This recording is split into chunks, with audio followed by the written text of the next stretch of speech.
आध्यात्मिक प्रवचन के नए वीडियोस देखने के लिए चैनल सब्सक्राइब करें, बेल आइकॉन दबाना ना भूलें। साध संगत जी, प्रेम से कहिए धन निरंकार जी। आध्यात्मिकता बहुत ही सुंदर विषय होता है जो इंसान के जीवन को उबारता है, ऊंचाइयों पर ले जाता है, बुलंदी को इंसान छू पाता है। जिसमें शास्त्रों में लिखा है, गुरुर् ब्रह्मा गुरुर्विष्णु गुरुर्देवो महेश्वरा गुरुर साक्षात परब्रह्म तस्मै श्री गुरुवे नमः। शास्त्र ये कहते हैं कि गुरु ब्रह्मा है, और गुरु अगर ब्रह्मा है तो गुरु का भी एक कार्य है, ब्रह्मा का एक कार्य है जो सृष्टि की रचना करना है। सृष्टि का रचनहार है, और साथ में वो रचनहार जो है उसकी रचना ही इतनी सुंदर है जो हम सब अनुभव कर रहे हैं।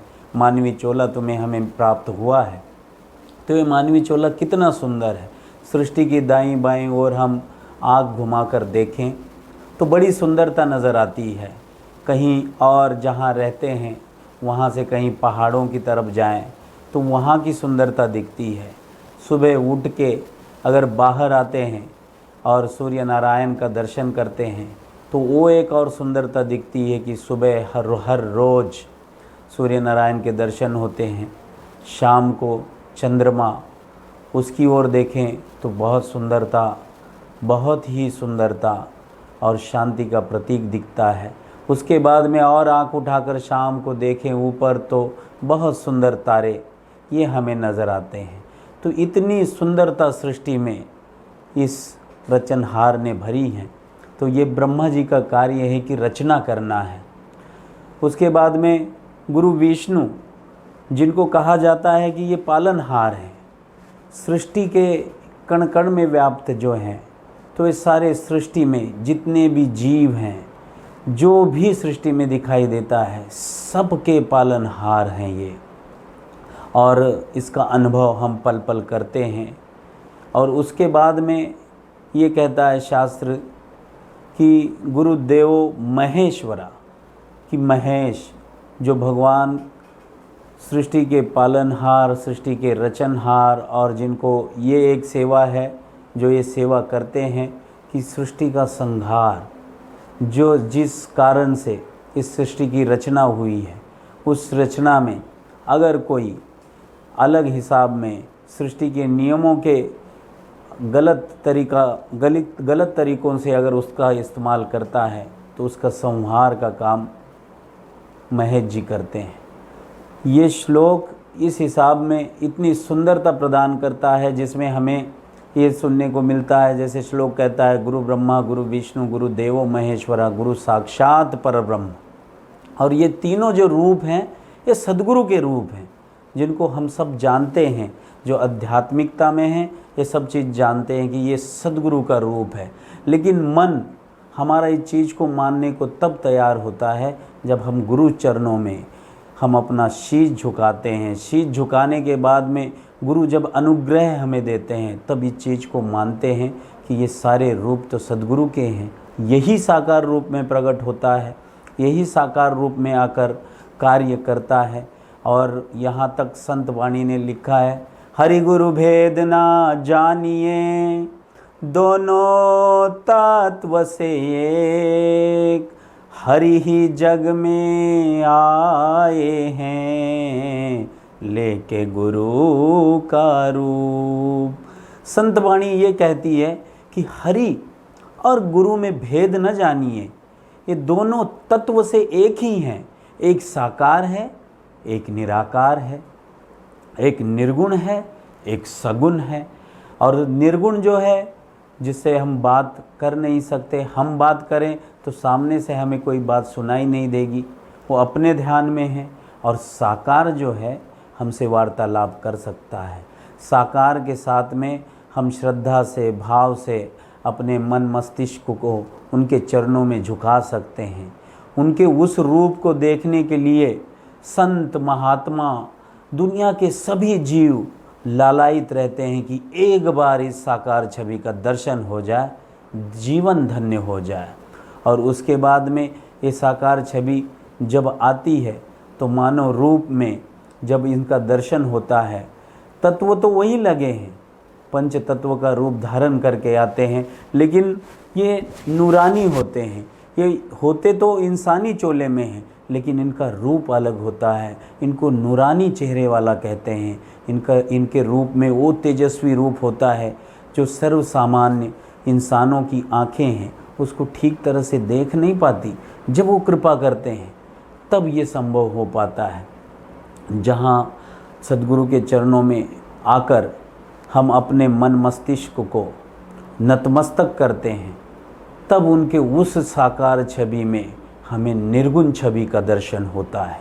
इसलिए कोई भी बड़ा कार्य हो, जब ये मृत्यु लोक में, इस लौकिक दुनिया में जो गुरु वाला है, जो गुरु वाला नहीं है, ये उस लौकिक कार्य को अगर कुछ करना है, जहाँ पे किसी ने बड़े कार्य का शुभारंभ करना है, तो वहीं पे जब कोई आता है आशीर्वाद देता है तो इसी श्लोक से शुरुआत होती है कि गुरु ब्रह्मा गुरु विष्णु गुरुदेव महेश्वरा गुरु साक्षात परब्रह्म तस्मै श्री गुरुवे नमः। कि हम उन्हीं को समर्पित हो रहे हैं, उन्हीं के चरणों में हम अपनी मन भावना एकत्रित करके नतमस्तक हो रहे हैं। वही कृपा करें और हमारे इस कार्य को सफल करें। हर एक का अपनी मंशा होती है, अपने काम होते हैं। जीवन संसार में, इस मृत्यु भूमि में जीते हुए इंसान हर एक प्रकार के काम करता है। जो अपना कोई नया बिजनेस ओपन करता है, वहाँ पे उसे लगता है कि अच्छी शुरुआत हो, अच्छे हृदय की भावना लेकर कोई आए, वहाँ पे हमें आशीर्वाद के रूप में वो कार्य संपन्न हो। तो इसी श्लोक से शुरुआत होते हैं। और यही साक्षात परब्रह्म है। जो परब्रह्म है वही तो दिखा सकता है अपना स्वरूप। दुनिया संसार में अपने स्वरूप को अगर दिखाना है, जो वो है वही तो वो दिखा सकता है। ऐसे तो संसार में ग्रंथों में लिखा पड़ा है परमात्मा निर्गुण है, परमात्मा निराकार है, परमात्मा निरंजन है, परमात्मा का कोई ऐसा रूप नहीं है, वो तो निराकार है, लिखा है। लेकिन उस चीज़ को दिखाने वाला वही होगा जो वो खुद वो है, तो वही तो दिखा सकता है। इसीलिए इसको कहते हैं ये कर्ता होकर अकर्ता रहता है, दुनिया के सारे कार्य करता है। और ये तीनों रूप ब्रह्मा विष्णु महेश, ये तीनों रूप जो हैं ये सद्गुरु के ही होते हैं। इसको पहचानने की नज़र सद्गुरु ही प्रदान करते हैं। लेकिन मूढ़मती जीव जानते हुए भी अपराध करता है, नहीं जान पाता है, या वो अपनी बुद्धि के बुद्धियांक को वहाँ तक पहुँचा नहीं पाता और समझता नहीं है। और एक वो होता है जो कहता है कि बस यही है सब कुछ, एक बार देख लेता है और जीवन में उसके सुंदरता प्रदान हो जाती है। हर काम उसके बहुत सुकून वाले, सुंदर, अच्छे, ऐटोमेटिक होने लगते हैं जब सद्गुरु के चरणों में नतमस्तक होता है।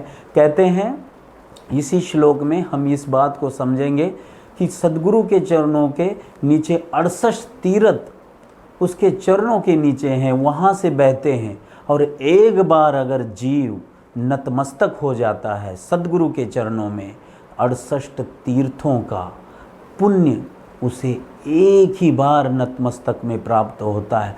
कौन सा ऐसा तीर्थ दुनिया संसार में होगा जिसको एक बार हम नतमस्तक हो गए और 68 तीर्थों का पुण्य उस जीव को मिला। इंसान अगर किसी शहर में, किसी गांव में, किसी नगर में रहता है, सारी आयु बीत जाती है। अगर किसी गांव में रहता है तो नगर तक जाने में वहीं किसानी करता रहेगा, वही काम करता रहेगा, सिटी नहीं देख पाता, शहर नहीं देख पाता।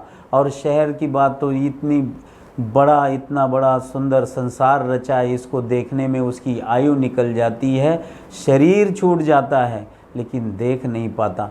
लेकिन सद्गुरु के चरणों में वही जीव अगर एक बार आता है और नतमस्तक होता है तो वो जीव 68 तीर्थों का स्नान, उसका पुण्य प्राप्त कर लेता है। तो इसीलिए बहुत सुंदर शास्त्रों ने जो समझाई ये बात, ये इस हिसाब से कि गुरु ब्रह्मा हैं, गुरु विष्णु हैं और गुरु महेश हैं, और यही पार ब्रह्म परमात्मा है, यही सब कुछ करने वाला है, कराने वाला है। तो बड़ी सुंदर बात, इसके ऊपर हम सब ने ध्यान रखना है कि यही हमारा अधिष्ठान है, यही हमारा भगवान है, और इसके अलावा दुनिया संसार में कुछ है ही नहीं जिसने अपने इस स्वरूप को दिखा दिया है। तो यही बात इसमें इस श्लोक में समझाई गई है। तो बड़ी सुंदरता इस श्लोक में है। दुनिया संसार जानने वाले भी इस श्लोक को गाते हैं, और जो जानते नहीं हैं वो भी इसी श्लोक से शुरुआत करते हैं। तो आओ हम इस बात को समझें कि ये तीनों एक ही में समाये हैं, उसी में समाये हैं जो उसका खुद स्वरूप है, सद्गुरु रूप है, इसी में समाये हैं। इसीलिए कहा जाता है गुरु ब्रह्मा गुरु विष्णु गुरुदेव महेश्वरा, और इन्हीं के चरणों में नतमस्तक होकर अपने जीवन को सफल करें। साथ संगत जी, धन निरंकार जी। आध्यात्मिक प्रवचन के नए वीडियोस देखने के लिए चैनल सब्सक्राइब करें, बेल आइकॉन दबाना ना भूलें।